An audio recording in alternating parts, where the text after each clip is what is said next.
Heyo! Welcome back, everybody, to the Fast Break with Taylor and Jake. My name is Taylor Harper. This is Jake Merritt. And this is Baby Yoda. But, a quick shout out to everyone who actually...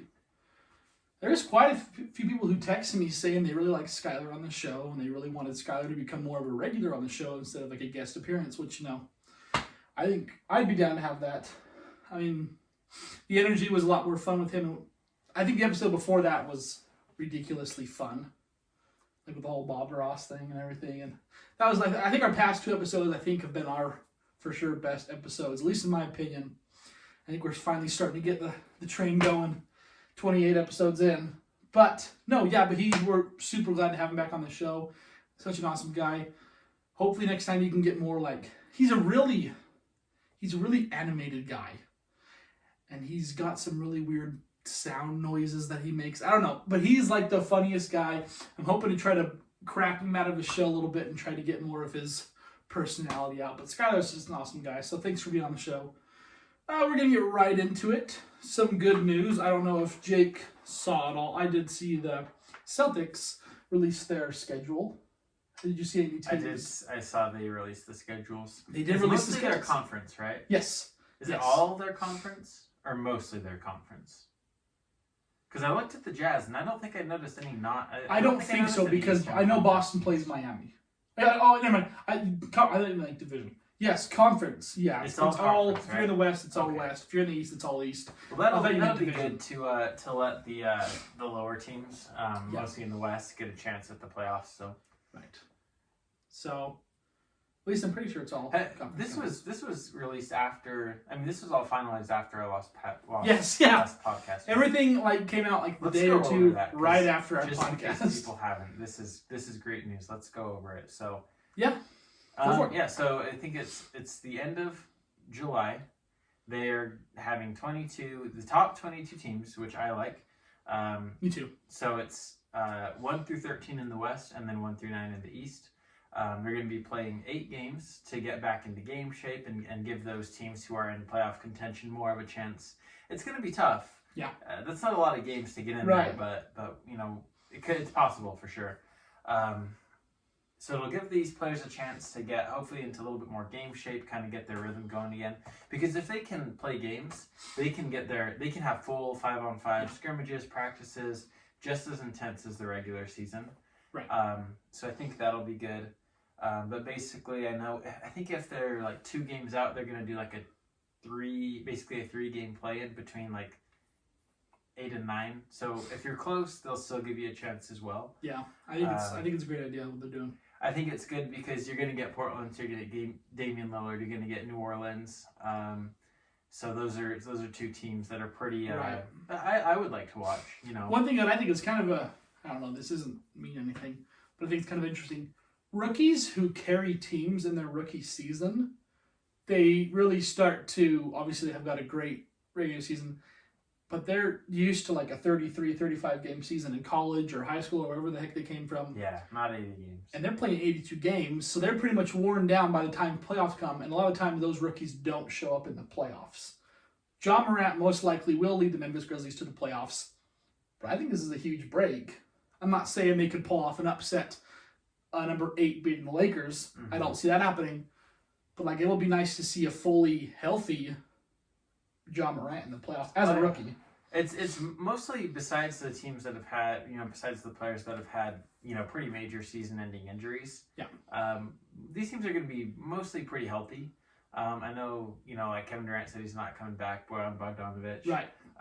But other than that, is there any major injuries that you can think of off the top of your head? Because I can't really. Kyrie's not going to be playing. Yeah, Kyrie, Durant. I don't think John Wall's coming back, from what I've heard. I just read someone. But regardless, they're going to do a 7-game series, which is really what I was really hoping for, and I'm really glad that they're doing that. I think they're saying that they're expecting it to end October 13th. October 12th is Game 7 of the NBA Finals. Okay, and then the plans are to start up on December 1st. Yeah. Which for some reason the players union isn't too big on, and I don't really know why they're like, they're saying that that's probably not going to. Maybe they don't think that's enough off season. But come on, you just had You've 5 had months off. you've had your off season. Yeah. But yeah, so like you said, Game 7 on the 12th. The October 15th is the NBA draft, which I'm super stoked about. I've really grown into I don't know why, but I've grown into a really big LaMelo Ball fan. Like, as soon as LaMelo started getting hype, I'm like, this kid's overrated, this kid's annoying, this is, obviously his father is annoying, but we're not going to get into that. But he's really got a game now. Dude's 6'8" point guard. I mean, I look forward to him. But regardless, they also said they might condense next season to try to get back to regular after next season. Mm-hmm. So I don't think that's a good idea. I don't know. I'm like, you don't need to. I think it's awesome. I think it would be great to watch the playoffs throughout the summer. I love summer. Who doesn't love summer? It's like just to throw the NBA playoffs in there. That, I mean, as a basketball fan, that's huge. Right. Not to mention, like, the NBA has to compete with, football in the fall. And most people, I mean, if you're just a diehard basketball fan, yeah, you're probably going to watch the NBA. But most general sports fans are more interested in football season than they are the NBA season. And yeah, I mean, baseball and soccer are going through the summer, but the NBA is bigger, I think, than baseball for sure. So I would love it if they just start every season on Christmas and play through August, ish, and then you can do the draft in the fall, free agency. I think that would be. I think the players. I don't know. I don't mind that. I don't mind that at all. Who knows? But the biggest news and the best news we've heard this whole crappy 2020 year is that basketball will return. Not even basketball, football, baseball, soccer, everything is going to come back. Mm-hmm. And it's glorious. I'm really stoked. I know you're stoked. He's stoked. I mean, there's really nothing more to say except it's back. It's been a crazy year. We're going to get closure. We're finally going to get closure. We're going to finally see LeBron James lose his 10th time. What is it? Well, it would be 7th. 7th time. Yes. But he's not gonna. Come on. Okay, if it's not Boston, Giannis, please show up big time. But so, no. who do you think? I kind of wanted to talk to you about this now that we know that it is coming back. Given the situation, what do you think? What do you think the ideal finals is? And maybe take off your Boston Celtics fan hat, just NBA fan. Like, what do you think would be the best finals? Best finals, I think, would be, well, the best would be Bucks and Lakers. You think so? I think. Because you got Giannis, who is an up-and-coming star. Mm-hmm. Right now this season is going to, let's face it, he's probably going to win the MVP.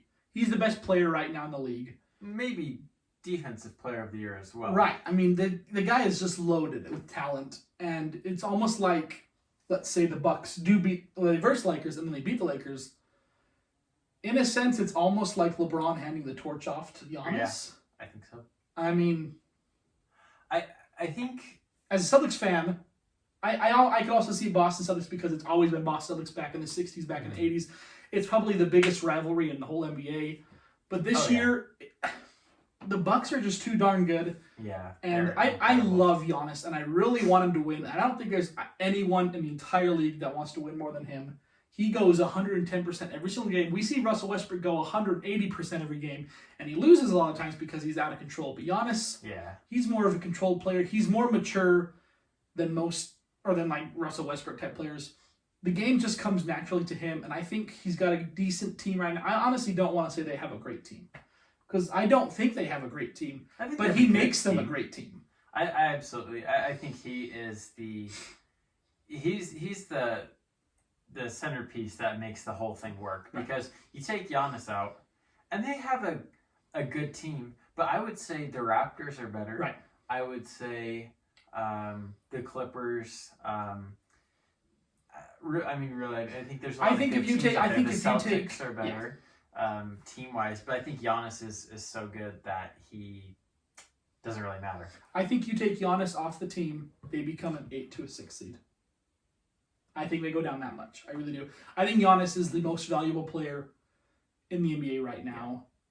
And we never really got to see, we never got to see a Kobe and LeBron finals, which I think everyone wanted.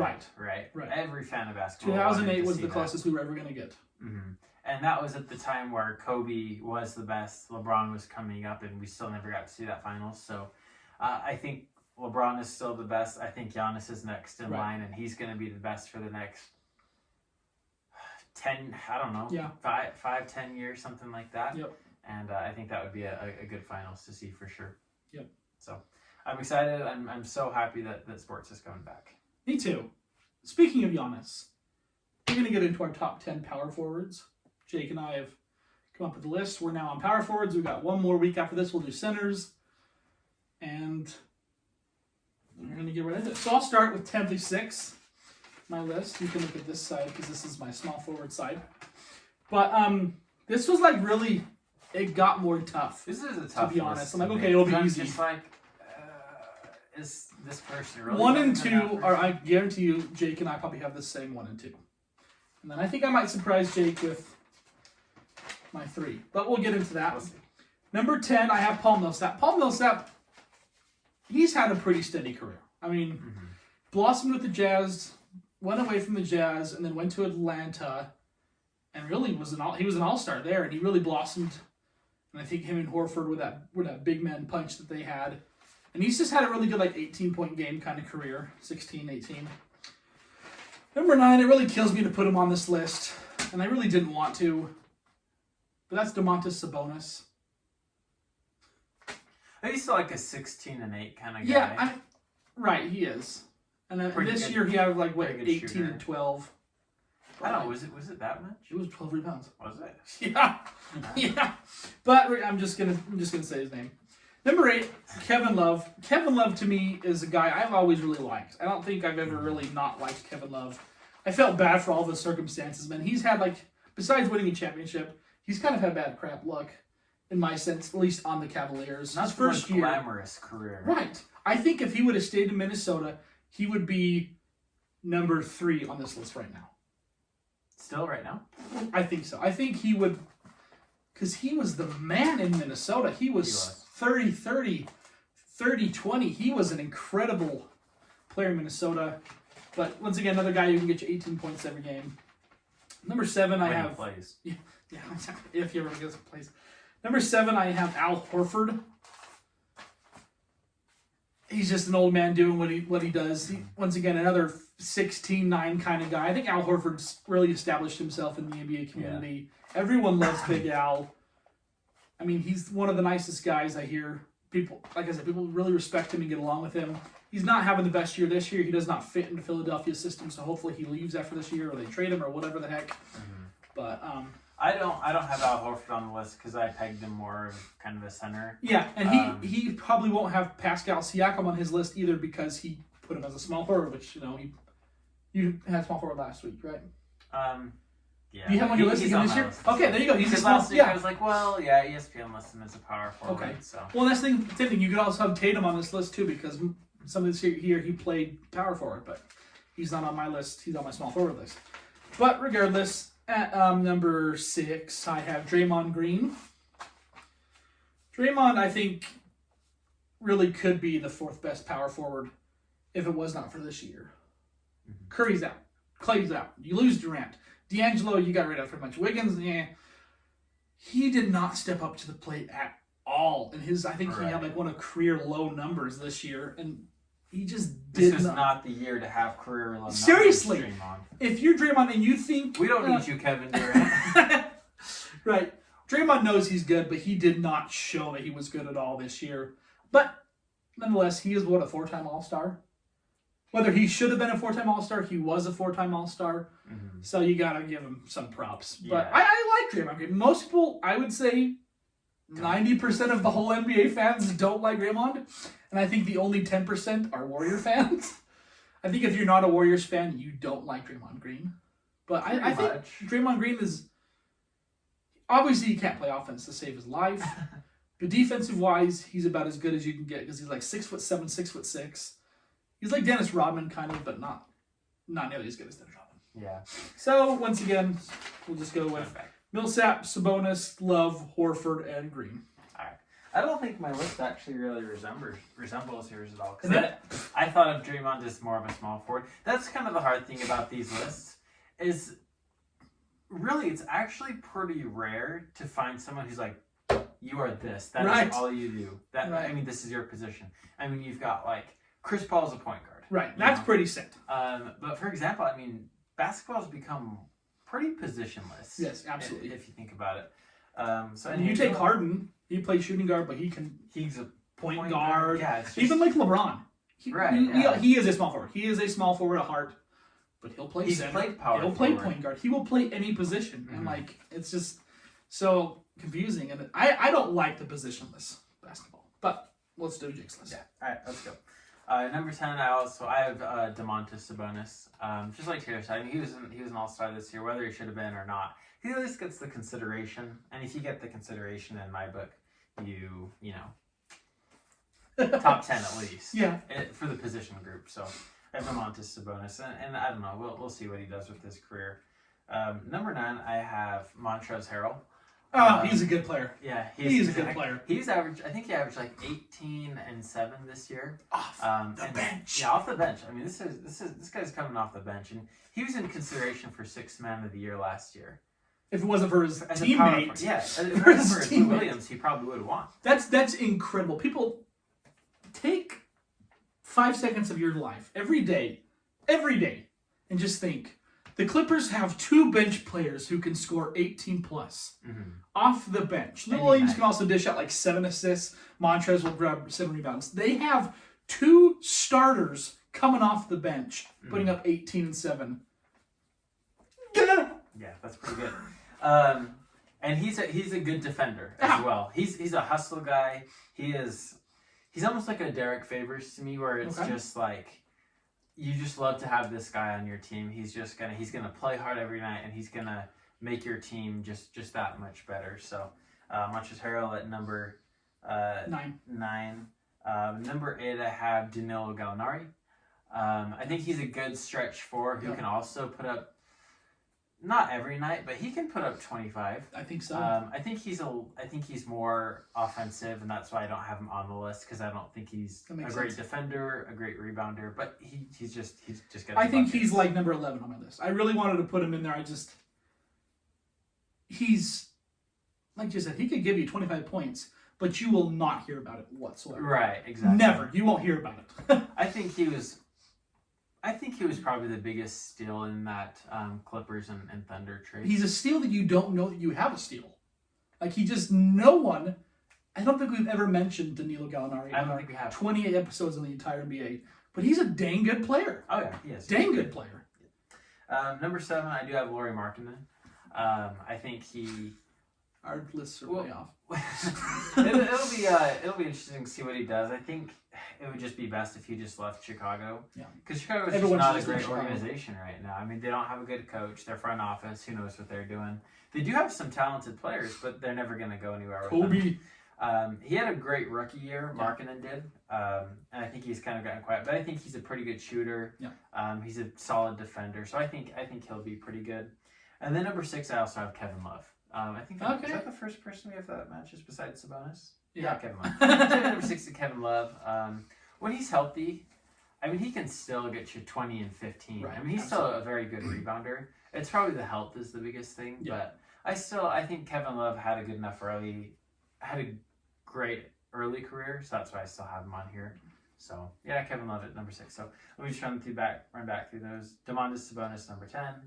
Montrezl Harrell number 9, Danilo Gallinari number 8, Lauri Markkanen at 7, and Kevin Love at 6. And I was also considering Paul Millsap. Obviously Al Horford crossed my mind, and Draymond Green, but I was like, not really power forwards. I also thought about Julius Randle. I did too. I think he is actually pretty underrated. I do too. And I think he's gonna get good numbers in New York, but he'll never win. I contemplated Markkanen as well. I'm just like you said, he had a really, really good rookie year. Yeah. But ever since then, he really hasn't done much. All right, we're gonna get into my top 5. At number 5, I have Pascal Siakam, because he's the biggest blow up in the whole league to me. Oh yeah. He literally came from nowhere. So last year, he came out of nowhere. And if it wasn't for Kawhi, he would have been, I think, probably the would've gotten more show in attention. Toronto. Mhm. I mean, what was it? That very first game one in the NBA Finals, what was he, like 13 for 13? I think he had like 34 points in that game one. I'm like, I think he did. I think one of his Holy finals crap. games was incredibly good. I mean, and he's just probably going to continue to go up as well. At number 4, I have LaMarcus Aldridge. LaMarcus, LA. He is such a dang good player. And he probably should be 3, but we're going to get into my number 3 as well in a minute. But like a very consistent 20-point scorer, especially on Portland. 21, 21, 21, 23, 23. He had 23 averaged in San Antonio 3 years ago. So I mean, LA is still, he's averaged 19 points this year. He's still a great player. At number 3, I have got Blake Griffin. I did not like Blake Griffin when he first started. I thought all he could do was dunk. That's all he could do. Seriously, and he has developed into such a dang good player. And I really, really respect Blake Griffin's game a lot. I mean, last year he had a career high in points that went way unnoticed. He was an all-star, so I guess it didn't go so unnoticed.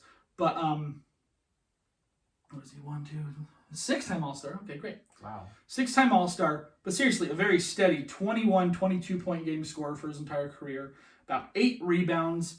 He's not the best defensively, and he probably should be because he can jump like he's a freak athlete. So he really should be He's a good incredibly defender. built. He probably should be a better defender than he is. Absolutely. To be honest. But and one thing I talk about, I'm going to be kind of hypocritical here. I don't like when big men shoot threes. I don't. But he has really developed a huge 3-point shooting game. I mean, last year, he made 2.5 3-pointers a game. If you think about it, Ray Allen has never, ever averaged that. I don't think Ray Allen's ever averaged 2.5 3-pointers. Sure. We're going to look it up. But regardless, when you think of 3-point shooters, you don't think of Blake Griffin. And this computer is the slowest thing on planet Earth, I'm telling you. Sorry, people. We're looking this up real quick. Ray Allen. Oh, okay, he's averaged that pretty good. Yeah, that's a lie. But like for his career, 2.3. His highest was 3.4. So yeah, screw everything I just barely said. But regardless, that led the league. We're going way off topic. But regardless, I think Blake Griffin is still very, very underrated. I think he was overrated when he came in the league, and I think now he is underrated. And the Pistons have a gem. Yeah, and that's they funny how that happens. don't know that. He was, I thought, incredibly overrated. He was just a highlight reel. And at this point in his career, he's actually kind of, I think, improved his game for sure. But he gets less noticed because it's less exciting. Absolutely. He doesn't have Chris Paul to alley-oop to him anymore. He doesn't have DeAndre Jordan to be his buddy and dunk with him anymore. He doesn't just rely on his athleticism. No, and that's what I'm talking about. Yes, he's developed a 3-point shooting game, but he's also developed a whole game. He's a terrific passer, especially for a big man. Terrific passer and defensive player. And he's pretty good at rebounding. 9 rebounds a game isn't bad. But 25 points, a steady scorer, and I think Blake Griffin does not get the recognition that he needs. Yeah. And then at number 2 and number 1, I'm pretty sure Jake has the same as me, but at number 2 I got Anthony Davis. Because Anthony Davis is he's incredible. And him and LeBron just go so good together. He might win his very first ring this year. I don't know. But he's incredible. He's an incredible player. He gives you like 25 and 12 a game. Now, he is a terrific defender, terrific shot blocker. Oh, yeah. Great shooter. And that's like, he didn't came in the league. Playmaker. He was not a very good shooter. Terrific shooter now. Yeah, playmaker. But at number 1, Giannis Antetokounmpo. I mean, the Greek freak. Yeah, Kumpo. Amazing person. And he's just Greek god is what he really is. And he seriously has the whole package. When you think of, we talked about this a few episodes ago, of like a perfect player. When I think of a player in the NBA now who is like a perfect player, I think of Durant. I mean, 7 foot, be able to shoot, handling defense. But right next to him is Giannis Antetokounmpo. I mean, the kid. For what he doesn't have with Durant's shooting, he absolutely makes up for with his inside game. I mean, I don't know what separates him from Giannis as far as why can Giannis just get 30 points in the paint every game, and for whatever reason, maybe just Durant just likes to shoot more. Maybe that's just what he likes to do. And Giannis knows he's not the best shooter, so he likes to just go dunk on everyone, right? And just destroy them. So maybe it's just a difference in play styles. Yeah. But holy cow, Giannis, like you said, is about as complete of a player as there is. He's gotten to a point where you have to at least respect his shooting, right?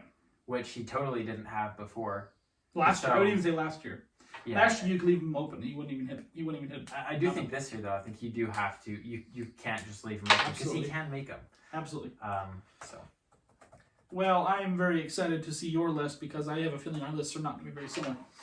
So, take it away. Yeah, well, I'll tell you right now, I don't have Anthony Davis because I thought of him more as a center. I think he's okay as a center. That's for fair. The Lakers That's year. fair. So, well, I don't know though because JaVale, but I still think of Anthony Davis as more of a center because he did play that with the Pelicans. That's fair. But you'll see him on the list next week. I'm telling you that right now. So, number 5, I have Aaron Gordon. Oh, that's what I was gonna put. Oh, I had him on. I had him like under. So I had my top 10 list, and then I had Aaron Gordon underneath to try to squeeze him in there. That's what I was gonna put in. Dang it! Stupid chick. Yeah.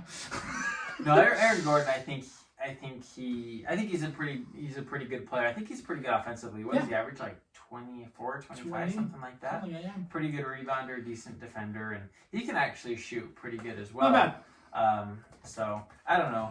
Maybe if I don't know if I'd maybe put him at 5. Whatever. Power forward is just a hard position. He's averaging 14. All right, well, that's not so good. Never mind. Number 4, I also have LaMarcus Aldridge, and number 3 as well as Blake Griffin. Both those two, I think. I mean, you can just kind of go off of what Taylor said. Who's his number 2? LaMarcus Aldridge is he's a great shooter, a good rebounder. I don't know if he's like the best defender, right? Which is also kind of Blake Griffin's knock a little bit. But two incredibly talented players, and LaMarcus Aldridge is getting a little bit older, but still pretty productive. We talked about this in past episodes as well. If we were talking about players like the perfect NBA built, LaMarcus Aldridge is perfectly built. I think LaMarcus Aldridge's body huge. I think he could guard Shaq. I don't know if he's decently. It's not, I honestly feel like if you match Shaq up with like Anthony Davis, I think he would destroy Anthony Davis. Yeah, LaMarcus. But I think LaMarcus Aldridge could bully him and like Zach Randolph and like. Come here. Let's see. Yeah, I mean, who can stop Shaq? But number 2, I have Pascal Siakam.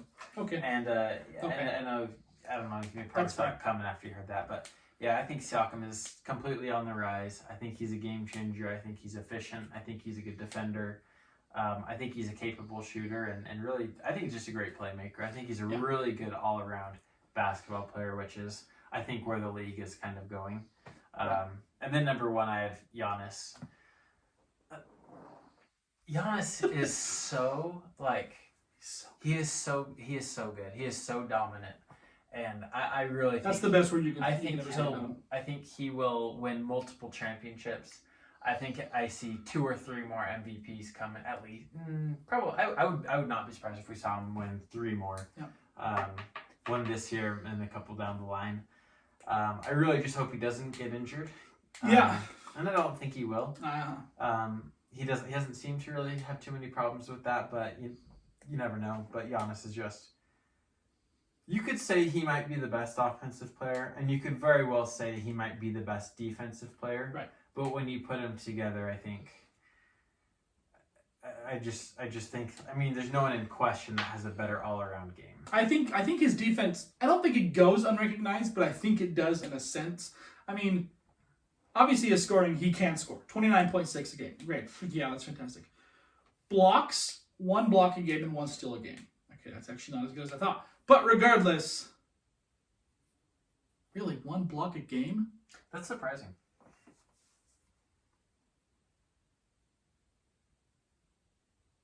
Well, all right. Okay, well, he regardless. does still have an interior presence. Yeah, he totally does. I I mean, mean, he's just look at the 6'11" guy. with like a, 7'6" wingspan or My flight something. says he's 8'10" and a half. There you go. I don't want, if I'm Isaiah Thomas, I don't want to be going up against that crap. Yeah. But regardless, yes, Giannis very well could be the best defensive and best offensive guy. He might not, and sometimes blocks and steals don't tell how good of a defensive player you are because you put your arm up, that guy's going to have to go around it, and he might alter shots yeah, instead of blocking. Rudy Gobert, he doesn't always average the most blocks. I think like Miles Turner, maybe Hassan Whiteside at some points have averaged more. But I think just his defensive presence, I think he's the best defensive player. Gobert, with just the effect that he has. I mean, I'm serious. You watch a Jazz game if you haven't watched one. If you have, just laser focus on Gobert's defensive effect, because you see guys coming into the lane and they turn around and run back out because they know they're not, almost guaranteed you're not getting a shot over him. Right. And when you do manage to float it up over him, Minor that is ball. such a low percentage shot. Yeah. I mean, most of the time it's not going in. Right. And the thing that I really like about Gobert is more often than not, he's not just going with the guy and then put his arm up when he goes up. His arms, while he's guarding and walking to them, are always up. His arms are always up, so he can never see the rim. He can't see his teammates. He closes passing He lanes. really does, and that to me is one of the big. That's better than being able to block a shot, because if you're 7'2" and you can't block, then you should not be in the league. So if you have an actual defensive game like Gobert does, that's more impressive than blocking shots, and that's where I think Giannis comes into play. I think Anthony Davis is the same way, but like Miles Turner and Hassan Whiteside, they're not, to me, good defensive guys in the sense that they can't guard you. They can, block a shot any day of the week. But that's our top 10. Next week, and like Jake said, you didn't have Draymond because Anthony you didn't have Anthony Davis because he does play center some of the time. So it's like, okay. If there was going to be any list that was most different between us, I would absolutely expect it to I think be, this to and be next this. week's will we already know who. I think next week's will be fairly similar. Yeah, I think so as well. I think point guard's like the only one you can really get like 100% on. Small forward. Yeah, small forward. But it kind of just makes you realize, like, the NBA really is getting more positionless. And I kind of like it. Yeah? I do. I think it's cool. Like, I think it's pretty impressive to see, like, Karl Anthony Towns, drilling threes and Bam Adebayo getting triple-doubles and basically running point as a center. So, Nikola Jokic. I mean, these playmaking bigs and, you get the wings, kind of like the LeBron, Paul George type player who you can give them the ball, they can play off ball, kind of like, Tatum. So it's just, it's really hard to like peg everyone with a really hard position because most of them can play otherwise, and you can kind of shift your roster around. Absolutely. It's not really like the 90s, where you have Patrick Ewing and John Stockton and Charles Barkley. Like, I can tell you what those guys did. Right, absolutely. So, but once again, leave a list of what your guys' top 10 are. Did we randomly forget a player that we didn't know about, like me, like totally forgetting about Klay Thompson? So that's my biggest fear when I make these lists. I'm like, I don't want to look like an idiot. Well, there he goes again. So I was looking at like the Bleacher Report top 10 players, and I'm like, what I always do since our shooting guard thing, I always look at 2019's list instead of 2020, because I'm not going to forget about Durant, but Thompson really did fly way under my ears, and I'm like, okay, that's fair. So I'm looking at like year or even possibly like 2 years past, like, oh yeah, I totally forgot about Blake Griffin. He wasn't. I'm like, okay, Blake Griffin. Yeah. But thanks for tuning in. Once again, we're gonna get Skylar on. We're gonna get Colton on. We're trying to get a bunch of people on. I know people are wanting to get on the show, so we're gonna get you on. Hopefully, when this COVID crap ends.